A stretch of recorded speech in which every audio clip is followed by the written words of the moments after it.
Alright, so doing more Steam Next Fest. This is The Big Hollow 1982. What I believe will be a murder mystery detective kind of game. Let's give it a go.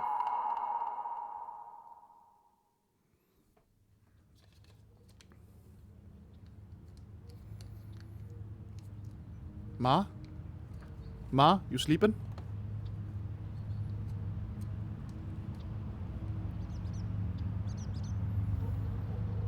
Ma? I'm coming in, okay? Don't be mad.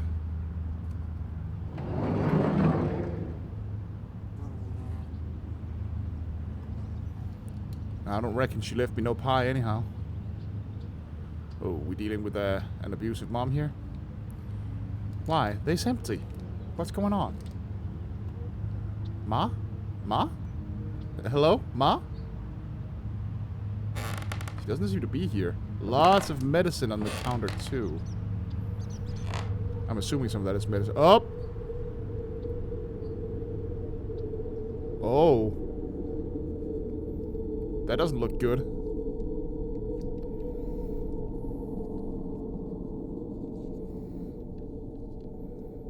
Looks like I'm alone. I don't know how I should feel about this. Whenever I was with her, I was sure that she didn't even like me. I guess maybe this is a good thing. Oh. Oh, was that a flashback?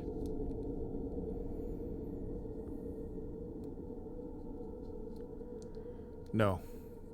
Time to get out of your head, Desmond. She should be here any moment now. You'll find out what this is about soon enough. Special Agent Trader Lenore Davidson. She ran behavioral science classes for us recruits here and there. Why, though? Oh. But why of all people had she called me here? Where is she? Looks like a photo of Lenore's inauguration in the FBI. Not sure about this other one, though. Huh. Seems to be an FBI rejection letter. From Hoover himself, no less. Wonder what the story is. And why would you frame it? Strange. Looks like she runs a tight ship, especially compared to the other SSAs I've reported to. Oh, this is nice. Changing the text color for the stuff you've already checked out. I like that. Not bad. Keeping anything alive in the bowels of Quantico is no small feat. Oh? Really? Lenore was a beat cop. Now this I'd like to have seen. Probably where she adopted that no-nonsense stare-down technique of hers. The seal of the Federal Bureau of Investigation, the symbol of the FBI. Without much other decoration, this isn't really doing wonders for the Iron Lady moniker hanging over her. A bunch of evidence. Let's see. Oh, is that what I think it is? Are those crime scene photographs? Ooh, this doesn't look nice. Seems like it's two different homicide victims. Something Lenore's investigating? Hold on. With her BSU connections, could this be one of those investigations? Wonder if I could work anything out from these. Well, let's take a slightly closer look. I mean, while I'm here waiting, might as well see what I can see. Yeah, there's no way this shit is classified, huh? Although I guess we're both FBI, so there's that. Tape recorder. Okay. Is that me? I like him. Pretty different scenes, at least at first glance. It has to be. So then, what is it that Lenore looking over these two? What is it that has Lenore looking over these two together? God damn, I can't read today. Well, why is she missing a shoe? Let's see. Okay. Definitely some kind of abrasion here. Would assume some sort of restraint. But then why remove one kind of restraint just to leave another? That is strange. But they both have it. They both have wrist restraints that have been removed. Come to think of it, I do have my things with me here. I could just... Well, I've come this far. Might as well do it like I was trained. So then what else can I make out from these? Cigarette butts.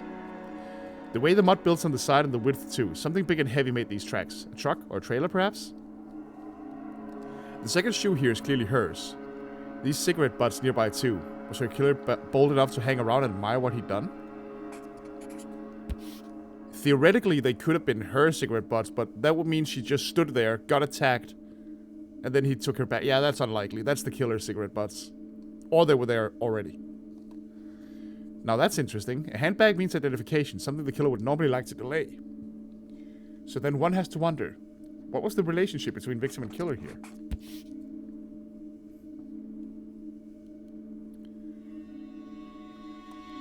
She was gagged, and with underwear too. Perhaps her own? This takes time and control. Very deliberate.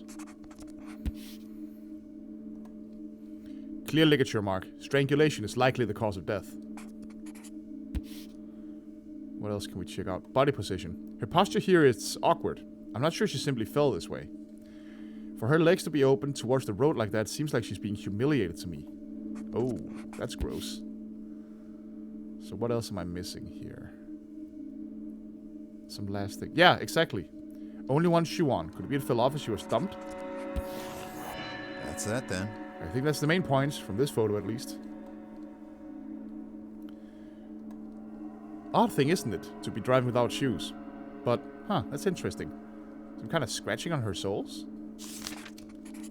Yeah, there's something interesting about that. The swelling and bruising on her face is really quite severe. Early onset too, so these occurred close to the time of her death. It's not quite so easy to make out, but there's some kind of abrasion on the sides of her mouth. The way the blood pooled too makes me wonder, was something in place there earlier? It's a strange shape, but I'm fairly sure this mark is from a ligature, thick with a circular shape of some sort on the end. Despite the beating, I don't think it was strangulation that killed her.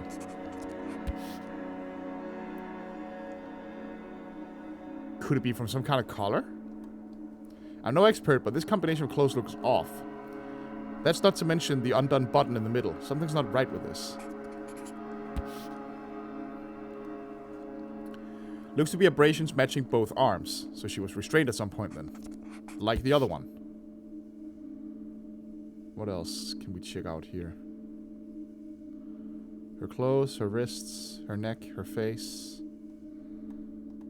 There's a last clue missing and I can't really... Ah, the shift lever. Hard to tell from this, granted, but I'm fairly sure that's resting in neutral. Which means she was parked. Okay. Intriguing. Seems like that's everything. In light of all the details, I do wonder. There certainly are similarities, but are there enough? So then, care to tell me what you're thinking? Oh no. That's Iron Lady Lenore, I guess. Hello. Oh, well... Hey, ma'am. I was just, Really? You're Ward, aren't you? Desmond Ward? Right. Yes, that's me, ma'am. So then, Desmond, tell me. Then I don't care much for repeating myself, so if you could... Oh, no, of course not. So Sorry, what was the question? The photos, Desmond. What do you make of them? Is she mad at me? I can't say. What photos? Was it the same killer? I think you'd have to suggest there's at least cause for connecting them, right? You don't sound so certain. Are you asking me or telling me?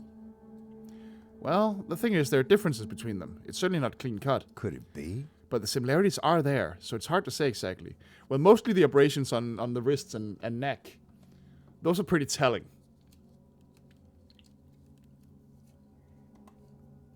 Hard to say if this is a serial murderer. This is the BSU, Desmond. You can use the term. It's a safe space.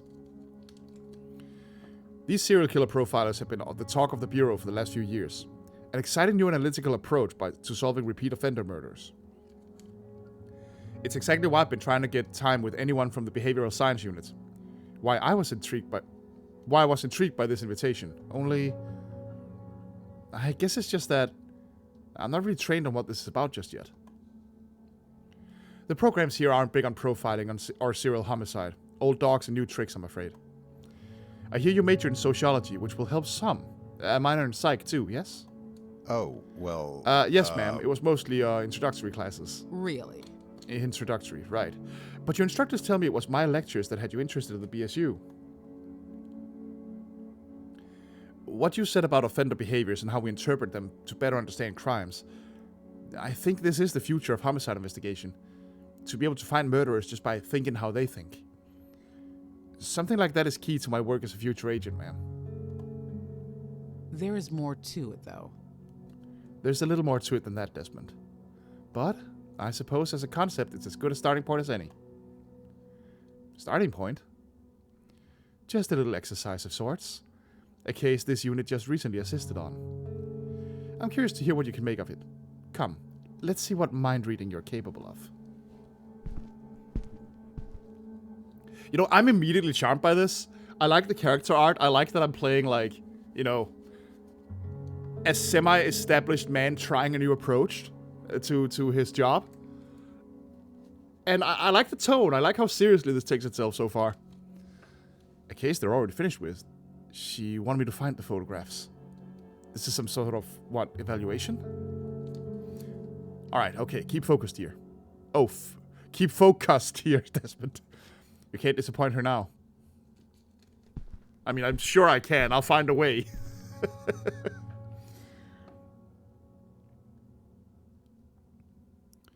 So the first thing you should know is that you'll largely process this like any other case you've trained with. It's there in the evidence. Start from the beginning, follow the evidence, and work the angles. That's the only way to understand the behaviors.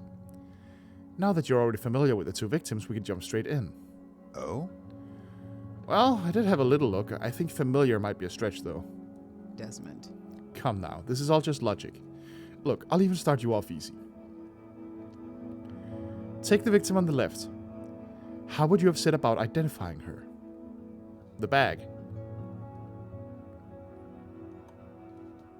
It has to be. Surely with the handbag, right? Assuming there's a license or something similar. Good. See, it's not so hard. Like I said, as long as you follow the logic. With this left here, she was easily identified as a one Bonnie Hayes. Miss Hayes' body was discovered not far from where she lived. A local found her on the shoulder of a back road. Our second victim on the right was found by deer hunters. The car she was in had been driven quite deep into a forest. She was identified through the car's registration as one Ida Rothermund, and also found not far from where she lived.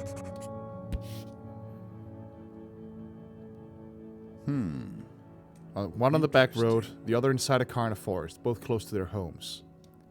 Both late 20s, and importantly, no signs of a struggle around either body, which means these were likely not the primary crime scenes, the scenes of their murders, but rather their disposal sites.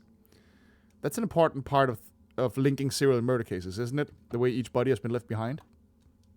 Perhaps. Perhaps, if similar enough. Since you have the urge to impress, then elaborate if you could. Oh, well, on linking offender behaviors. I'm paraphrasing here, but the way an offender acts during their crime will reveal aspects of them as a person. The evidence they leave behind reveals the choices they made, and those choices tell us a lot. What they desired, or feared, hated. So if crimes show repeated patterns of behavior, repeated signs of that same personality, Not bad. then it could be a repeat offender. Yes, well then.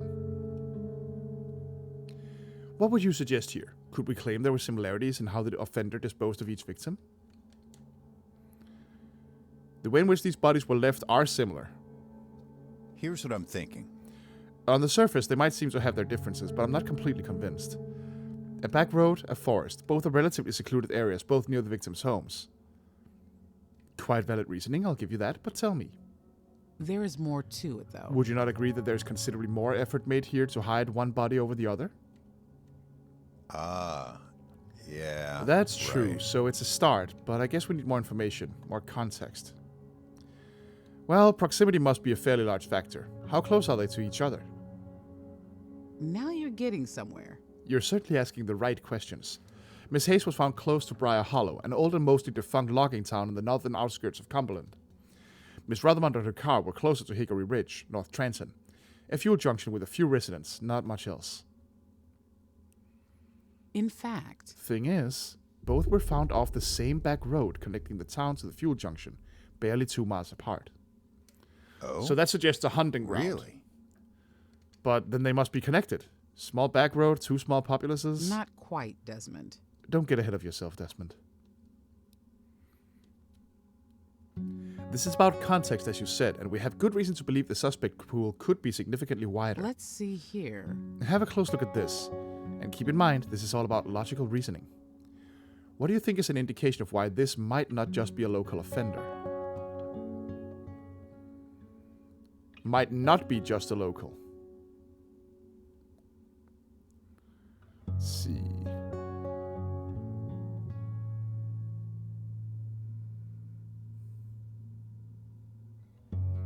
I mean, I would say the wrists or the neck that suggests having them restrained, but that doesn't mean it wasn't a local. That just means at some point they were restrained. So perhaps the cigarette butts, just the fact that you're like, you know... And also, they don't care about the body being identified. So maybe this is someone random. I'll try to say ground nearby. Right. You're referring to the tire tracks, aren't you? Oh yeah, right, because they're... Yeah, that actually wasn't what I was thinking, but... A deep and wide impression. That means truck. And if we're starting to look at the truck drivers, then... But we could be looking at anyone and everyone who took... Yeah. And when you consider the main highway passing through Hickory Ridge, that's not such the small pool of suspects after all. So then, where does that leave us? We've discussed 2 offender behaviors, body disposal and area of offenses, but that's simply not enough. The evidence tells the story. What we need to consider are all the evident behaviors together before we can call this a series or not. So, you'll need this notebook. Go ahead, take a look so that we can get started. Desmond. Don't get ahead of yourself. The notebook, please. Fair enough. I've taken the liberty of simplifying the remaining identifiable behaviors down to these Let's 5. see what you make of this. From here, I'd like to see your ability to compare each on your own. Oh, well... But hold on, overkill? Staging or posing? I'm not sure I know what you mean exactly. Desmond. Have a little courage, Desmond. If you want guidance on a term, let me know and I'll break it down It's for you. there in the evidence. Otherwise, review the evidence. Think about what makes the most sense for each, then make your decisions. Reasonably decent, she says. How did I ever doubt myself? Lenore's a tough customer, but this is really it. A chance with Okay, BSU. Desmond, you can do this. Let's not rush it, Desmond. Take your time. You don't want to fall at the starting line. Okay, so, let's see. Her posture's awkward. So there's definitely some staging, right? No expert, but this combination of clothes looks off.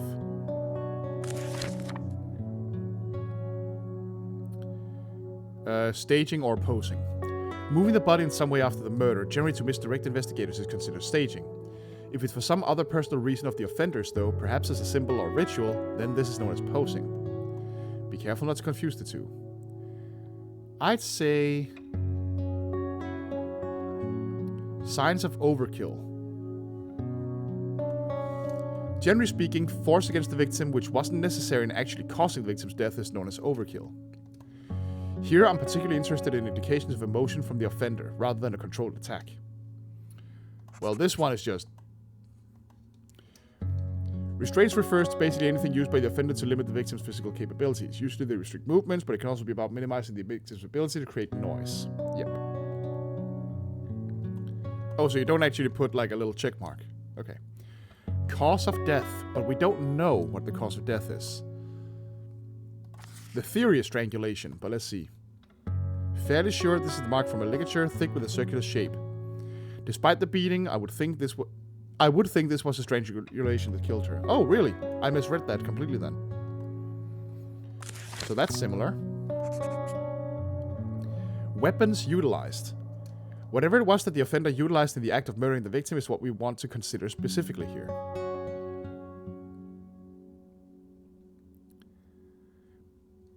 But is the posing similar? Body position. I don't think she has... I'm no expert, but this combination of clothes looks off.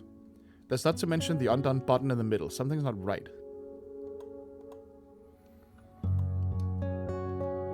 For her legs to be open... I would like if the list was still here at this point. She was gagged and with underwear too, perhaps her own. This took time and control, very deliberate. Let me see face here again.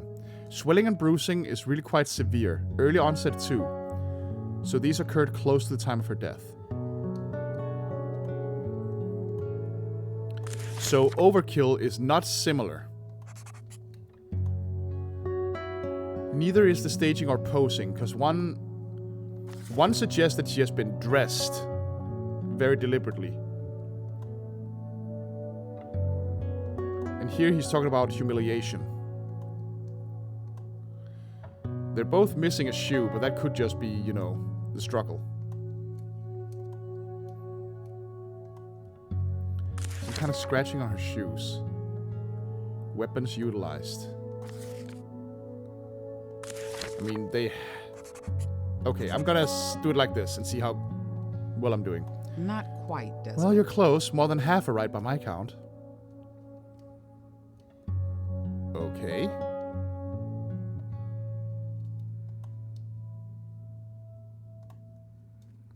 Well, If that's all the same, I'd like to come look this over these far. again then. Go ahead. This is a learning process.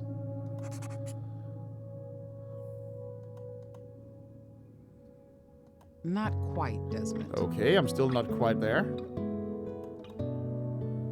well, I've come this far.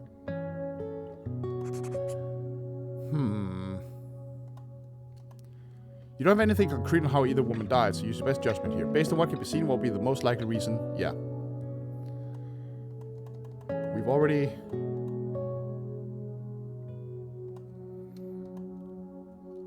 Restraints refers to basically anything used by the offender to limit the victim's physical, blah blah blah. Yeah, we've already talked about this. Whatever it was that the offender utilized in the act of murdering the victim is what we consider specifically here. Okay. I can't tell if I'm stupid or if it's just that, you know, that this is vague, but when you just write similar up here, that makes me doubt it a little. Because she's been beaten up, she hasn't. They both appear to have been staged.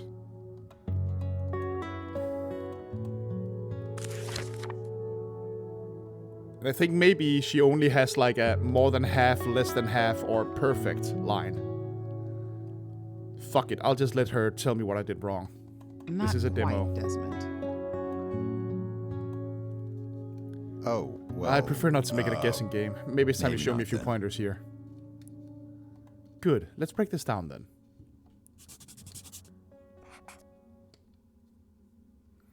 First, cause of death. This is reasonably clear. Both victims have ligature marks along their In necks. fact, Strangulation is the most likely cause of death for both women, which in fact turned out to be the case. Okay, so that was good. Now the restraints. There are differences. That's kind of the... Yeah. Both women have clearly matching marks on the wrist from there's restraints, but more not only too, that. though. The bruising around Ida's mouth, the way the blood pooled on her face. It's subtle, but it's there. Both women were also gagged. Okay, so it's just that the gag isn't there now.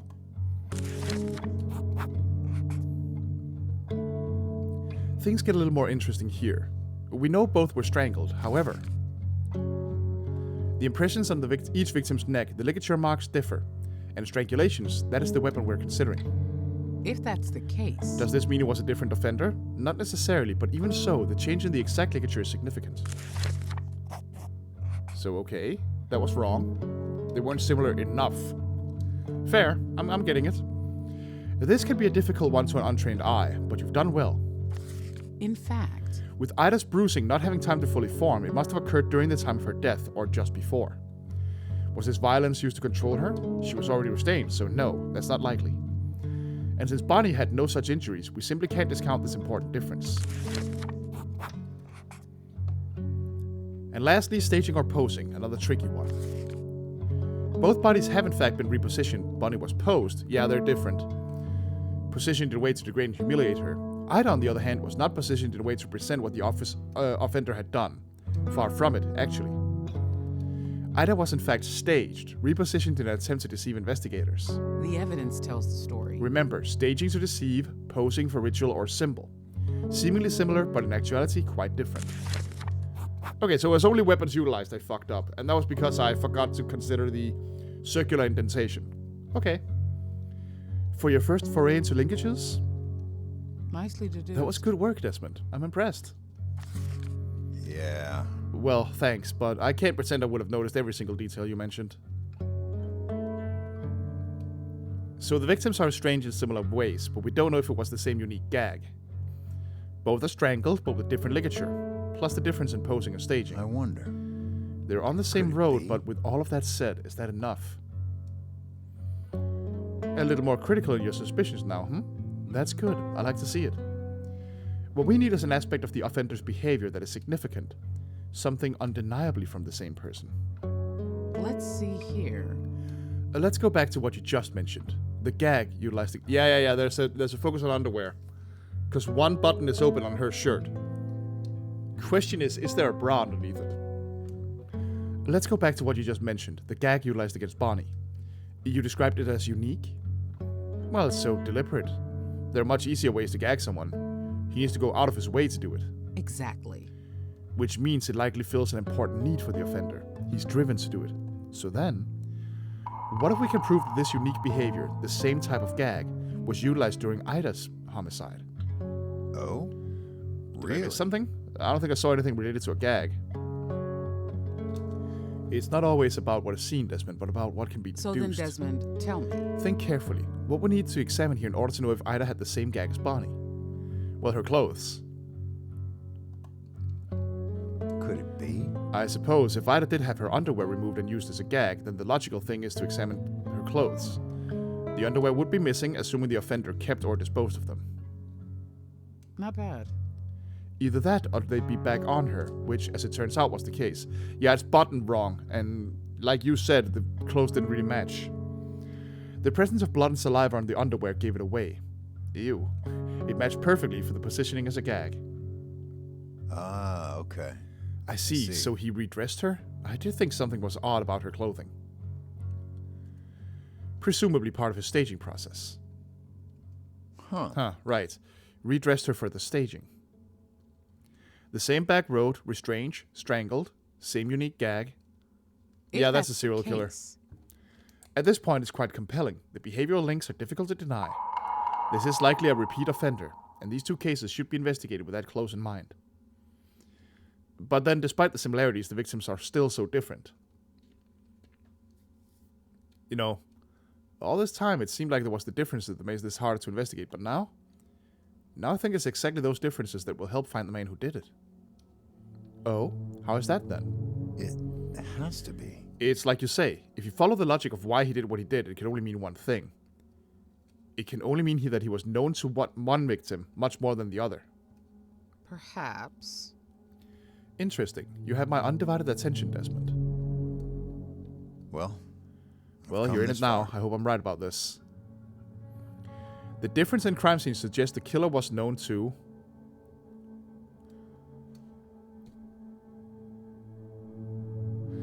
This one is hard. Because, like, on the one hand, the killer would have to know Ida well enough, because the clothes are mismatched. Would have to know Ida well enough to redress her with her own clothes, although weird mismatch. But also, Bonnie has been positioned in a specific way to humiliate her in particular, if we're going with that logic so far. And he stopped to, like, admire his work. I'm gonna say Bonnie. I'm probably wrong, but... Here's what I'm thinking. The difference is the intentionality behind Bonnie's positioning, to be humiliated like that. Maybe if you knew Bonnie, this was revenge of some sort? Are you sure about that? But I do believe you... Oh, fuck. Did you forget the fact that there was no effort made to hide the identity of Bonnie? Ah, yeah. That's true. Right. Fair point. The central need for a murderer connected to a victim is to obfuscate that connection. Bonnie was presented by him, like he wanted to show off what he'd done. In fact, He even left critical evidence of himself there. The 2 Windsor bolts he smoked, standing over her. Yeah, that makes sense. Right, he didn't care if he was found or even identified because he knew he couldn't be traced from her. Yeah, okay. My logic was... My logic was off. With Ida, though, everything we've discussed was about distancing the chance of being found out. there is more to it, though. And there's more to be said on how he went about that. The staging that we've touched on. Here, let me see those notes of yours. Perhaps you've already noticed what I'm referring to. Oh, well, Notes? I mean, I jotted a few things down, but I don't know if they're, Desmond. Desmond. This playing coy is growing tiresome. right. Yes, right.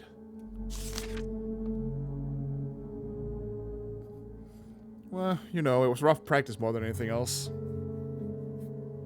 It's not bad. You did at least pick up on 2 crucial details. Let's start with those.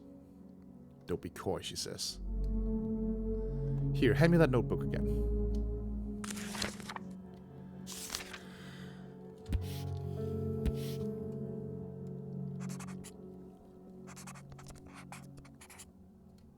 Ida wasn't driving the car. Questions answered with facts from the crime scenes. This is the foundation of Let's any see what you investigation. make of this. From here on, I'd like to see you apply your own observations, your evidence to solve the questions we find. It's there in the evidence. Think on it. What are the 2 details you noticed that could infer she wasn't actually the one driving? You've done well so far. We'll see if that was just luck or not soon enough. I would say the fact that she's not wearing shoes and the lever resting in neutral. While certainly not definitive, the lack of shoes at the very least should be raising questions. Okay, that was wrong. Should be raising questions for an investigator. Perhaps she prefers driving barefoot? Or perhaps she wasn't actually the one driving. Well spotted. To stage Ida in the driver's seat, we're clearly being led to believe she somehow drove herself here. If this were some sort of self-induced accident, though, how did the shift come to be in neutral? Yeah. Somebody stopped the car after everything happened. If that's the case... So despite the fact that both of these aspects could potentially be explained, together they form one key suspicion. Did Ida really drive this car into the woods barefoot and have the capacity to put the car back in neutral afterwards? Right, but you seem to suggest there was something that I missed in my notes too. Yes, well, take a look at how Ida is positioned here, physically. What do you think? Doesn't something about it seem off to you? Make it highly unlikely that she was driving? Her limbs are rested, position of seat.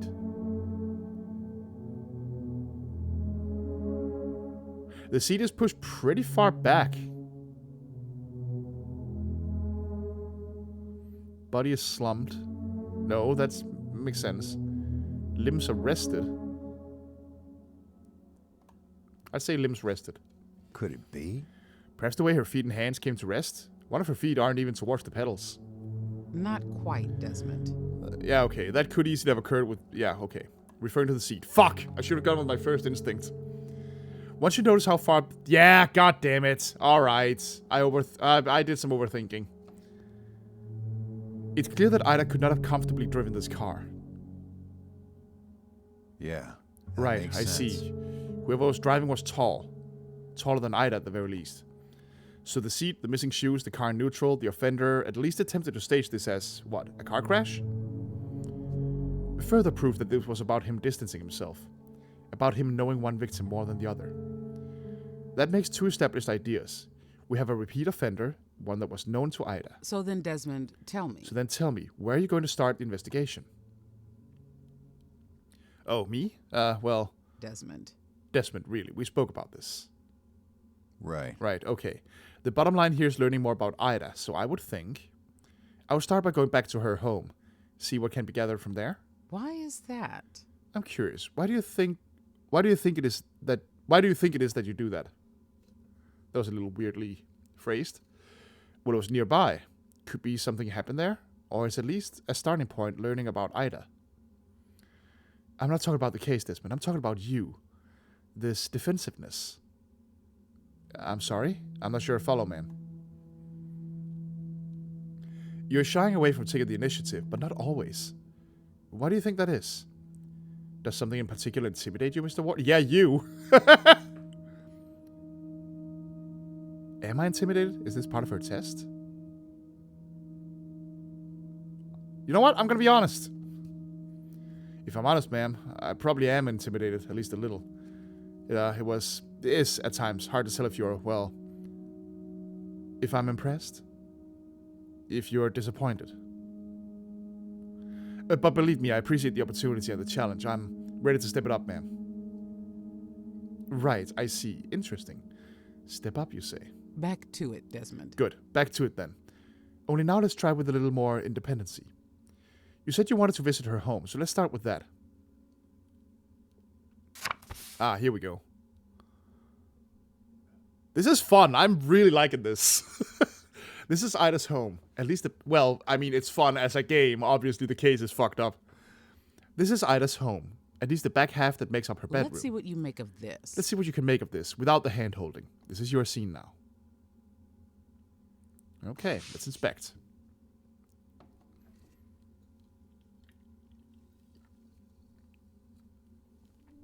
Oh! Oh, okay, this is what we saw in the beginning. Right. Aw, no! God damn it! At least let me take the tutorial case to the end. No! We hope you've enjoyed this demo of The Big Hollow 1982. Look out for the full game, featuring new photographs, witness interviews, and coded lists guiding you and Desmond through the thrilling conclusion of... Oh, okay, so that case is the whole game. That was great. I really like this. I like the character art. I'm immediately interested in these two people. And it's not like Ace Attorney, where there's like one very clear item that brings everything into question. And, you know, that you make like a big dramatic stink about it. This is very slow and deliberate. And you have to think logically about... You can't just say, oh, these two things are different, therefore this proves that. No, the game actually is like, this could also just be a thing you don't know about. Like, there are people who prefer driving in ways that seem odd to you. Like, that's not evidence. That's just you pointing out something slightly odd. I love this. The Big Hollow 1982. That's going straight on the wish list. I hope you enjoyed it half as much as I did. Thanks for watching. Bye-bye.